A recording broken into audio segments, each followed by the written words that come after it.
Okay, ladies and gentlemen, we're back. It is Monday, May 12th, 2014. If you haven't had an opportunity to watch Game of Thrones, The Laws of Gods and Men, stop listening now, major spoilers, here we go.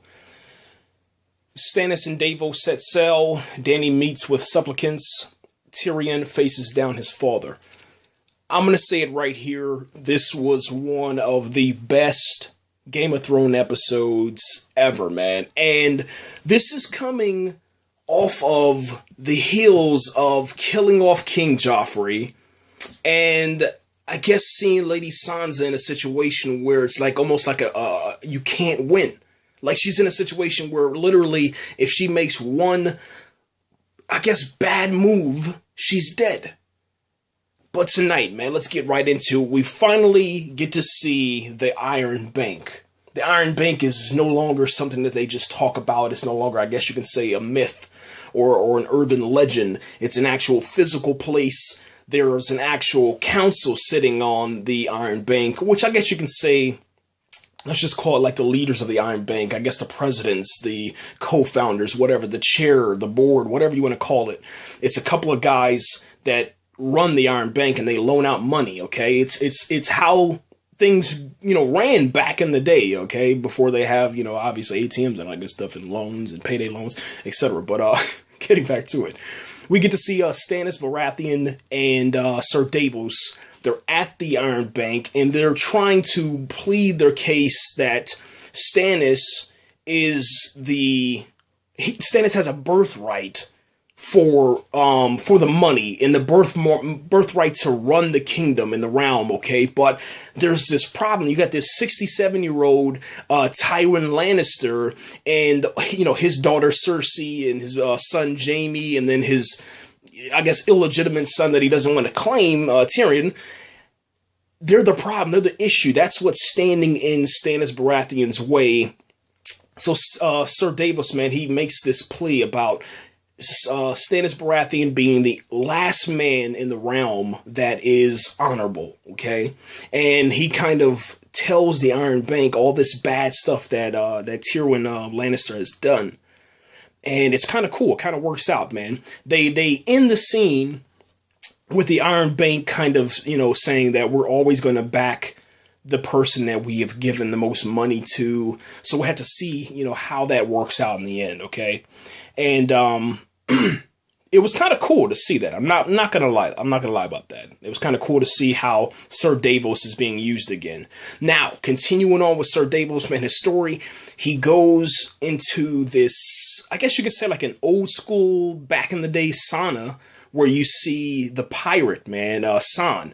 And that was kind of dope, because that's one of my favorite characters, man. Like I said, man, Game of Thrones doesn't have a lot of color, man. So whenever I see some color in there, I'm like, yo, that's dope. Let's go. Let's ride with it. And like I said, man, that's just how it is.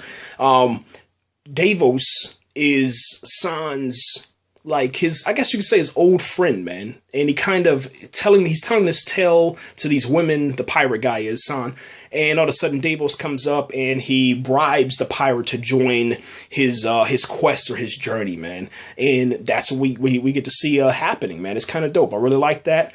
Next week, we're going to see Sir Davos and San and hopefully Stannis Baratheon all on this boat kind of heading into a direction that leads to some kind of war, hopefully. That's what I'm kind of guessing that's going to lead to. And hopefully we get to see a little bit more with the Iron Bank, because some of those guys are pretty interesting, man, because they have an oath, a creed. They have some sort of, I guess you can say, a way that they operate, and they don't deviate from that. So it's kind of cool to see that, especially inside of this realm, man. I'm going to pause here or stop here on this podcast, and we'll continue on and talk about some other stuff that happened. This one's going to be really fast. They're probably about 15 minutes total, man, because the episode it went by really fast, man. So we're going to stop here, guys. Thanks again for listening. What do you think about the Stannis Baratheon situation? What do you think about the Iron Bank? All that good stuff, man. Just comment below. And yeah, are you down with the pirates, man? Rather. Hey, so ladies and gentlemen, we're back. It's Monday, May 12th. It's 12:18 in the morning, and if you haven't had an opportunity to watch Game of Thrones, The Laws of Gods and Men, stop listening now. Major spoilers, here we go. Stannis and Davos set sail. Dany meets with supplicants. Tyrion faces down his father. I'm sorry that this is late, okay? But it was a crazy night of television, so let's get right into it, man. We're gonna start with Reek. Let's start with Reek, man. We know that last episode, Yara was in the I guess you could say was setting sail to go save Reek, to go rescue Reek, who was actually, Theon Greyjoy. But Theon Greyjoy is no longer there, man. It was pretty dope, man, just to kind of see that what I thought would be just a really quick and easy, rescue mission for Reek. It turned out to be a massacre, man. It literally was the massacre, man. And it was kind of sad, man, because Theon he's such a strange character, man. He's a good character, but he's just, I guess, so full of himself. But he's definitely an interesting character. But now that he's been, I guess, just broken down mentally and physically, he's just Reek, man, and that's all that remains after all of this abuse that he's went through. Okay, so Yara comes up to the Reek, man. He's inside of this cage. He's literally inside of a actual steel cage, where you would put wild dogs at, and that's what's next to him. So to his right are nothing but wild dogs. Okay, pit bulls. I don't know, dogs of that time or that era or whatever. And she comes up to him. She grabs him. She says, Theon. It's me, Yara. And then he's like, no, it's not. It's a trick. I'm Reek. I don't care. And it was actually pretty funny because I know it's kind of messed up, but it is actually pretty funny because he didn't want to get out, man. I guess, obviously, Reek has learned his lessons. And he kind of figured that this was a game. This was something that, someone was trying to pull over him, and he was like, I'm not going for it. I'm staying here. And then all of a sudden, I forgot the dude's name, man. Forgive me. But the dude that turned Theon Greyjoy into Reek, he came inside, down in the dungeon where Reek was at. And he was like, who are you and what are you doing here? What are you doing with Reek? And that's it. He started attacking. There was a big violent little fight. Yara's men escaped. I think she lost like 2 men. She went in there with I think 6, came out of there with 4. They got back in the boat, and as they're riding away, she says, my brother is dead. And then, Reek is left there with his master. Okay. And what's kind of strange about this, man, is that Reek is taken upstairs and he is put into this tub to be washed. And it's kind of crazy, man, because his master, this crazy dude, starts washing Reek, man. And all of a sudden he says, Reek, this is what I need you to do. I need you to be Theon. I need Reek to be Theon and take back the castle, man. So he's going to use Reek to trick his family into thinking that, Theon is there, that he's back, and then I guess he's going to kill his dad and kill his sister and kill everybody, man. Yeah, that's where we're sitting at right now, man. It's kind of crazy when you try to wrap your head around what's going to actually happen. It's happening, man. There's nothing to really... Yeah, think about that for a second. Yeah. But that was kind of cool, man, about tonight where, you got to see Reek be reunited with his sister. You thought something was going to happen good, but it turns out once again the writers for Game of Thrones were like, no, we're not giving you anything good. We're going to give you nothing but pain and suffering, and there's never anything good coming out of this show anymore. I think that's going forward. There's nothing good. I think the only thing that'll probably be good is whenever the dragons burn down the Lannisters. That'll probably be it. But yeah, that's it, guys. Let me know what you thought about Reek and all that good stuff, man. And we're going to cut this and we'll go back and start talking about something else, man. Right. Okay, ladies and gentlemen, we're back. It's Monday, May 12th, 2014. 12:23 in the morning. If you haven't had an opportunity to watch Game of Thrones, The Laws of Gods and Men, stop listening now. Major spoilers. Here we go. Stannis and Davos set sail. Dany meets with supplicants. Tyrion faces down his father. We're going to not talk about Khaleesi because I'm going to probably spend about 20 to 30 minutes talking about that because it just really tore me up inside, man, because she did such a great job tonight. What we will talk about and focus on for right now, man, is, we're going to talk about Tywin Lannister and this council that he had tonight, and we'll talk about the trial of Tyrion, and we'll talk about everything that happened tonight, because tonight, I'm gonna be real with you. Let me just be honest. Let me just lay everything on the table. tonight broke my heart, man. It literally broke my heart, snapped it into pieces. There's nothing else that I can say that will ever take back what happened tonight, man. There's nothing that Game of Thrones can do. They broke my heart, man. They literally snapped it into pieces, and the only way to get it back is pretty much just kind of talk about it. So let's talk about what happened. We get to see this council, man, meeting and talking to Tyrion Lannister, and it consists of Lady Cersei, Jaime, the dude that has no balls, the old man with chains wrapped around him that's acting like an old man, but he's really not, and a couple other people. They're sitting there telling Tyrion Lannister about the mother of dragons, okay, Khaleesi, who is now in a place called Meereen, and she's sitting on her throne, man, just kind of, reigning as queen, man. Now, here's what Tyrion Lannister, this is what he said. He said that he won't take this lightly. He won't take the sitting down. Someone needs to go and try to dethrone the mother of dragons. So that's coming, I guess, next week and in the last couple episodes, because I think we only have maybe like 2 or 3 episodes left. There's only 10 episodes, people, and this is how crazy it's getting. Okay. We know that they have a council for Tyrion's trial, and that council is going to be with the Prince Oberyn, some other guy, I forget his name, and then of course Tywin Lannister.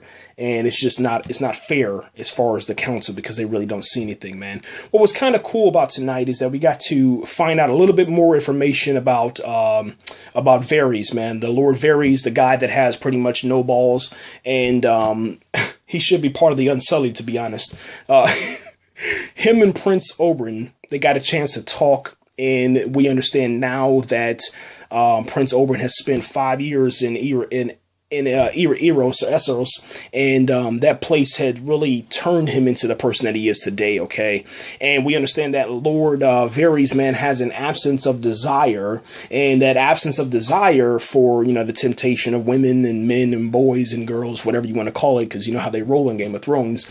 This absence of a desire, man, leaves people free to pursue other things. And when he said that, he turns and he looks towards the Iron Throne, and from that point on, it's like, whoa, okay, something's different, okay, about this guy. He's not the same, quiet person, that obviously has a lot of connections, but he's planning, he's plotting something, and I think that Prince Oberyn is in there now. So we're going to go ahead and we're going to talk now about the trial, man.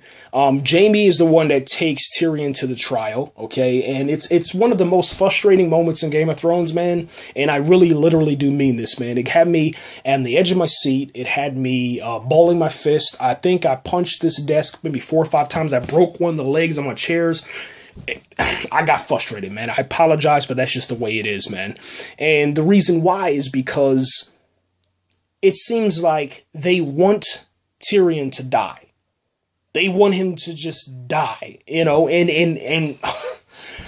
I know that it's his fault. I know that it's Tywin Lannister. I know it's all his doing, man. And they kind of proved that tonight when he was like, the only reason why I'm on trial and the only reason this is happening is because I'm a dwarf and I've paid for that my entire life. I've been on trial for my entire life because I'm a dwarf. And his father was like, nonsense. You're lying. You're just silence. I don't want to hear you again. And then to that, he gave this amazing performance, man, tonight, man. And he was just explaining. He was like, Father, I'm not going to sit here and take this anymore. And he's like, I demand a trial by combat. And the reason why he did this, man, let me kind of back up a couple of steps, man, is because he had every single person talk down to him, man. Every single person that Tyrion has interacted with and threatened at any point between seasons 1 all the way until present, they all came to trial tonight, and they pretty much just hung this dude out to dry, and they set it up to where, Tyrion wasn't allowed to speak. And when he started speaking, Tyrion Lannister was like, silence, enough, you will speak when you're spoken to. And all that other stuff. And it was like, come on, man, let this dude talk, man. And here's the most disrespectful thing that they did tonight. And this broke my heart. Literally, had me had my blood pressure rising, man, had tears in my eyes, man. They brung back Shae. And you guys know how I feel, man. Like I said, man, it's Lady Sansa, man. Shae, Khaleesi, Mother of Dragons, okay? It's Tyrion. It's Jaime. He's pretty cool, man. Lady Brienne of Tarth. People like that. Those are my characters, man. So when you take my characters and you make them do things that they normally wouldn't do, it just gets me frustrated, man. And that's what happened tonight. There's no way that Lady Shae should come back tonight, okay? We haven't seen her in so long. And then she comes back and she betrays Tyrion, man. I was like, what happened, man? What? And she betrayed him in like the worst way. And like, here's my thing. I think that Lady Cersei, I think that she's the reason why Shae acted this way. That's what I'm kind of going on as of right now. I don't know if that's true or not, but she kept looking over there. And, you know, Cersei was the only one that knew about this, you know what I'm saying? She was the only one that knew about the situation and knew what she looked like and all that other stuff, man. So I don't know if that's the real deal. I don't know if that's true or not, but I just felt that way. I don't think that Shae would do that as a character, but she betrayed him, man. And she kind of jabbed him like 4 or 5 times with these words. She's like, I'm nothing but a whore. I let, you know, Tyrion do anything that he wanted to do to me. There's nothing that I wouldn't do for him because he pretty much took me captive and he paid for me to do this and all this other stuff. It was just some of the most hurtful stuff, man. And she pretty much broke his heart tonight. So in order to get back at her, at his father, Tywin Lannister, he said, you know, first off, he made the little quotes and stuff and made the speech about, you know, him always being on trial for him being a dwarf and all that good stuff. And then all of a sudden he said, I'm going to make this easy for you, Father. I want this trial to continue, you know, because I'm innocent. And the only way I can prove that is if I have a trial by combat. And you should have just seen, man, Tywin Lannister's face, man. Like, his face was red. He was furious with rage. And there's really nothing he could do because he said it out loud. You know, Tyrion said, I want a trial by combat. And, you know, now you have to abide by those rules that I guess have been written in the realm or whatever. And now you have a trial by combat. But here's what's crazy about it. And this is going into next week. The trial by combat is now with this huge dude. From what I can see, I mean, they showed us a preview and there's this dude that's like, I don't know, 7'90", 360 billion pounds. Okay, he's huge compared to Tyrion, man. So now I don't know if Jaime's gonna train Tyrion. I don't know what's gonna happen, but that's what's coming next week, man. And also there's some stuff with Lady Sansa, but I'll talk about that in the next podcast, talking about Khaleesi, and I'll tie those characters together, guys. Ladies, gentlemen, fans of Game of Thrones, like, it's getting out of hand, man. This show is getting so good. There's no denying it, man. But it's so frustrating. It's so frustrating. I don't understand it.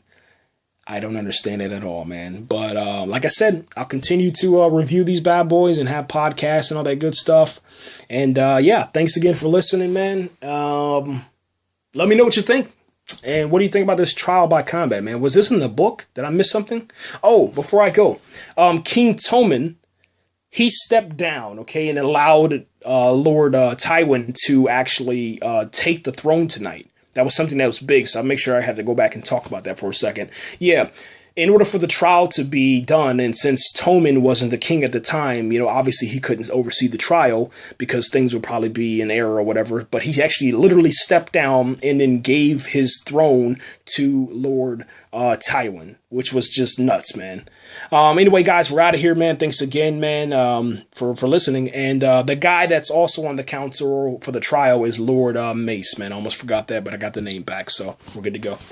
Take it easy, guys. Right here. So, ladies and gentlemen, we're back. It is May 12th, 2014. It's 12:33 in the morning. If you haven't had an opportunity to watch Game of Thrones, The Laws of Gods and Men, stop listening now. Major spoilers. Here we go. Stannis and Davos set sail. Dany meets with supplicants. Tyrion faces down his father. Man, great episode of Game of Thrones, and one of my favorite scenes for Game of Thrones happened when we get to see the one and only Khaleesi, Mother of Dragons, Breaker of Chains, the dopest character on Game of Thrones, sitting on her throne, man. And she's sitting in this pyramid type throne that just has so much Oh my gosh, man, this has so much amazing, man, symbolism inside of how they placed her in this episode. It for me, I was like, okay, I'm ready. I'm ready for this. Bring it on. Let's just do it, okay? And it really was. I think that you guys will really enjoy it, man, if you get an opportunity to check that out, man. Khaleesi's in another realm. She's a queen now, so she acts very differently. And what I love about it is that she actually has the opportunity to really talk to her people. And she takes the time, man. There were 212 supplicants outside that wanted to speak to the queen about issues that were in concerns inside of their village or their realm, okay? And instead of ignoring her people like most queens and kings do, she literally like heard all of them, okay? And that's what I really love about that. But before we go into that, let's talk about what happened. We start the episode out, or I guess you could say the scene out with, the Khaleesi scene. You see this little kid. He's throwing these rocks over this cliff, if you will. He's sitting down. He has a shepherd father, so he's like a shepherd boy, a little shepherd boy. He's throwing these pebbles into the water. The shepherd is sitting there gathering up his flock of goats and sheep. And then all of a sudden, man, the kid throws a rock, and then the rock, instead of landing in the water, because the first couple of rocks, they land in the water, you're like, bloop, bloop, bloop. You hear the, water. All of a sudden, he throws a rock, and you hear this thud. Well, you're like, whoa, what is that? And then the kid starts looking down. He looks down, and as he's looking down, his eyes just become huge. They're like the biggest eyes, like cartoon eyes, to be honest. They get so big. And then all of a sudden, the camera starts panning back, and it backs up, and then all of a sudden you see this dragon. You see this dragon come up from nowhere, okay? And wingspan as big as a plane, and it's one of Khaleesi's dragons, man, just out there, just chilling. And it's that same, listen to this, it's the same dragon that has the problem, he's the problem child dragon that I talked about a couple of weeks ago, man. He's that dragon that doesn't listen, and he wants to try to bite Khaleesi's head off, okay? He's like, mother, obviously I'm using a dragon's voice, but the dragon doesn't have a voice, so I'm going to use a voice that I think a dragon should have. He's like, mother, I know that you love me, but don't you ever touch me when I'm eating, mother. Don't you ever touch me. Yeah, so that was a little bit of inspiration from Bates Motel. But anyway, you see the dragon come up. The dragon flies over the kid. I thought the kid was dead, man. But obviously the dragon has a little bit of manners, and obviously it only has, I guess you can say taste for goat and sheep flesh. And then all of a sudden it just literally lights the countryside on fire. It sets a whole bunch of the goats. It actually sets a couple of them on fire, but it grabs just one. And so now it has some nice gyro, you know what I'm saying? And it takes off, man, just to go munch down on some nice gyro, man. I love that. It was really awesome. And then it flies out, man, and then you get to see Khaleesi sitting on her throne, man, and it's amazing to see where a Stormborn has come, man. You know what I'm saying? And you're talking about Stormborn of the House of Targaryen. You know what I'm saying? Now sitting on a throne, I guess you can say almost being worshipped by people. But not really worship, you know what I'm saying? But sitting on the throne the correct way, in a respectful way, man. She has her Unsullied to her left and her right. She still has all of the people that made her this powerful by her side, man. I absolutely love that, man. I love that, man. And I kind of want to show you or talk about all of the different, the names, man. You know what I'm saying? Here's all the names. Let me kind of just say this because I love this, man. Okay. Okay, listen. It says, the first of her name, the Unburnt, Queen of Meereen, Queen of Vendales and the First Men, Khaleesi of the Great Grass Sea, Breaker of Chains and Mother of Dragons. Okay, so when you stand in front of Khaleesi, when you stand in front of the Mother of Dragons, when you stand in front of her presence, okay, you have to state the facts, and the facts are telling you where she's come from and who she is today. And it just sits there and it blows your mind because there's nothing more powerful than this, man. I'm telling you guys, I cannot explain it to you more than that. It's absolutely brilliant. It's breathtaking, man. And then this is what she says, man.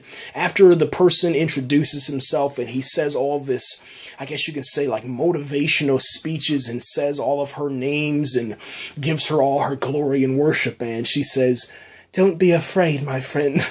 I'm like, yo, dude. Yeah, so that's what happens, man. She just says, "Don't be afraid, my friend." And she allows them to speak freely. And then she allows the person to approach the throne. And then after that, state your concerns, man. And what's kind of crazy, man, is that one of the dudes that are speaking Valyrian, man, he's a goat herder, and then he actually throws down the bones, and he's like, Khaleesi, your dragons did this. And he shows her and everybody that's watching, obviously. He shows them the dead goats, man. They're burned. The ram, it's burned. It's burned to death. Like, it's just black bones. He said it was your dragon. All right. And he said they came this morning of the flock, man, and they burned the flock. And then what she does, instead of like, obviously she's embarrassed because it's her dragons. Okay. She says that she's very sorry. Okay. And she says, "I can't bring back your goats." All right. But she will pay the value 3 times over. And it's like, what? No one else would do that, man, except Khaleesi. And that's what I'm saying, guys. When I say that, I really love this character, man. I think that she's the best character on Game of Thrones. I think it's just motivational. Everything that she does is just motivating and motivates you in like so many different ways, man. And I think even her people that are surrounding her are starting to see, okay, this isn't the same type of queen that I've dealt before in the past. It's something different inside the realm. So I think that is what moves her and makes this show so interesting, man. Okay, real quick, man. There was a scene last week or the week before where she's approaching these lands and she starts to see these little children crucified along the path. And I believe she said there was 263 or 293 bodies or souls. And there was a total of, I think, 300 or something like that. But she takes all of them down and then she replaces them with the bodies of their masters. The masters that ran the cities and decided to kill all the children, okay? Now, obviously, it's not that many masters. I think there was like maybe 12 or 6 of them. But we see today that the old man... Sir Barristan, yeah, there you go. The old guy I was talking about, I kept saying his name, it's the guy that left the Night's Watch. He said to Khaleesi last week, he said, sometimes it's best that you don't, let me see if I can get this right or get it at least close. He said sometimes it's best that you don't give justice with wrath or anger, something like that, man, to where, pretty much don't do violence in violence, okay? If you get an opportunity, don't do that. Sometimes it's better to just let them go. Well, Khaleesi being, I guess, young and thinking that, I think she was just on her, one of those moments where she was like, I'm feeling myself, yeah, I'm gonna do this however I want to do it, B. And there's nothing you could do because I'm Khaleesi, all right? She didn't listen. Instead, she listened to the younger dude who looks, they look so similar, man. The old Barristan guy looks similar to the other guy. This one has red hair and then one has white hair. I mean, let's just be honest, but they're both warriors. Anyway, she didn't listen and she murdered old dude's, she murdered the guy. She murdered all the leaders of all those realms that she captured. All of a sudden, man, we get to see, I guess you can say, what happens with all that murdering and stuff, okay? And so, anyway, she actually says, send in the next one. And then you get to see these 2 guys approach. And you're like, whoa, who is this, man? They look clean, man. They were dressed sharp, man. And we find out that it's the noble Hezdar Lorak, okay? Hezdar Lorak, Hizdar.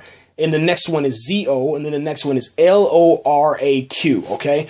And all of a sudden, they get the attention of the queen, okay? And they get her audience, and then all of a sudden, it's like, well, what's happening, man? And then she she says, yeah, approach, you know what I'm saying? And let's talk, okay? And then all of a sudden, like, he comes up and he starts speaking, and it turns out that Khaleesi killed his father. And you're like, whoa, man. And at first you're thinking, okay, well, your father, you know what I'm saying, he was one of the guys that decided to kill all those innocent children. Of course he should die. Well, check this out, man. This dude lays down some knowledge that his father was one of the only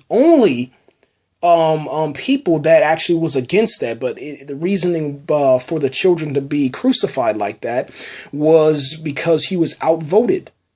And I'm like, whoa, man. So these kingdoms that Khaleesi has been taking over, it kind of lets you, see it, I guess, the other side. And the other side is that all these people have daughters and sons, and they have a sort of hierarchy. They have a government that runs them, okay? And they all have some sort of method to their madness, okay? So we know that in the case of the children being crucified, they were crucified because they were outvoted. And you're sitting here like, whoa, man. So in the end, man, just to make a long story short, because I've talked about this long enough, man, I want to talk about it more, but that's 11 minutes. That's way too long. Khaleesi says you can take down your father's body and then have him buried honorably according to your traditions. And then everything was good to go, man. It was like, wow. But at that moment, the guy, he tells her, and you got to see Khaleesi's face. Her reaction is she knows that she kind of messed up, man, because she thought that she had it all figured out.